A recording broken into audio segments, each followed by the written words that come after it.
I like the first verse on Electric Relaxation, specifically because it was like, kind of like, it was fly, it was hip hop, but it was still like, it appealed to women. And like for me, like, I like talking to women when I rap and make music. No matter what the genre is, I wanna like make like a verse that women could still like, like actually listen to, so. Me and Gunna did ours in person, and me and Joey did ours in person.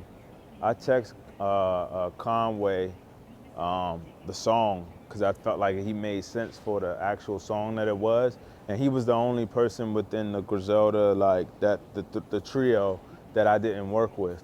So he sent his verse over quick. Joey and we did that in New York. He just I pulled up to his studio session, and he just knocked that out. And then Gunna, we were at the Balenciaga show. It was actually this show in Los Angeles. And after the show, we just linked up, and he was like, yo, pull up to the studio. So we went to the studio for like 3-4 days, and then we came up with Tiffany. So yeah, I think the moment that I realized this was really real was I got a random call through 88 Keys from Kanye, and he was like, he wanted to listen to an album that I had called Is He Real that wasn't out yet, but he'd heard about it, and he was like, I want to connect with you sometime today. So I hung out with him that day, and then that same day, Tyler, the Creator, was like, I want to listen to the album too. So he came the next day, and I remember being in the shower getting ready, just like, yo, damn, I'm like, it's really happening for me right now, you know? So that was probably, for sure, the moment. I think like people like Travis Scott, seeing him in his first like kind of like songs coming out. I had just got out of prison and Cruel Summer came out. And I remember listening to Travis Scott's rap verse on that album, like, who is this? So I got into him. Also, like, Pharrell has a lot to do with that, just from like, just even being bold with the concept of fashion. When I was locked up, Tyler, the Creator, had come out, so I would read the XXL magazines and kind of learn about him through all of that. And Frank Ocean as well. He was on the radio, so I would catch a glimpse of him around that time.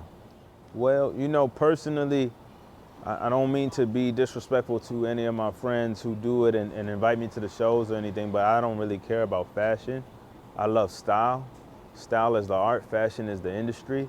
So I just kind of wear shit that I fuck with, you know what I mean? Like, as far as like fashion goes, that's like for the people who really study and eat and breathe that shit. Like, I make music, like, I study and eat and breathe music. Like, that's all I do.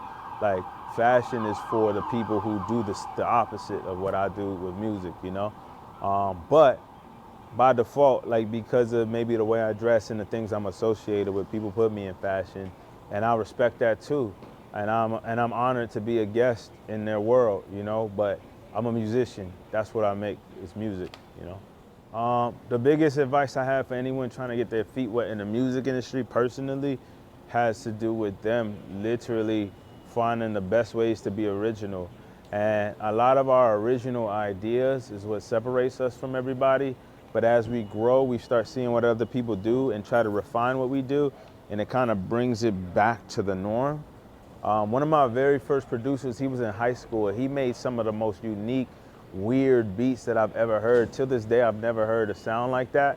And I was thinking about him, and I was like, man, I wonder if he kept that sound going, or maybe he confined to what was around him from what he was influenced on, which is most likely probably what happened. But I know he created a sound that if I was to link up with him today, we would really have something unique that nobody else could offer. And so I say staying original is the #1 thing. I think I'm special because I'm a juxtaposition of a lot of things that normally wouldn't go together. Like, I was in college and prison in the same year. I was born in London, but I grew up in Maryland, PG County, and like, my parents are African, you know, immigrants, and they made a way for themselves here in America. So like, I have so many different walks of life, you know, growing up in a middle-class neighborhood, but surrounded by the hood, and going to school in the hood, like, gave me a perspective that most people don't have. So when I make my music, even when the things don't sound like they make sense, that's just who I am in general.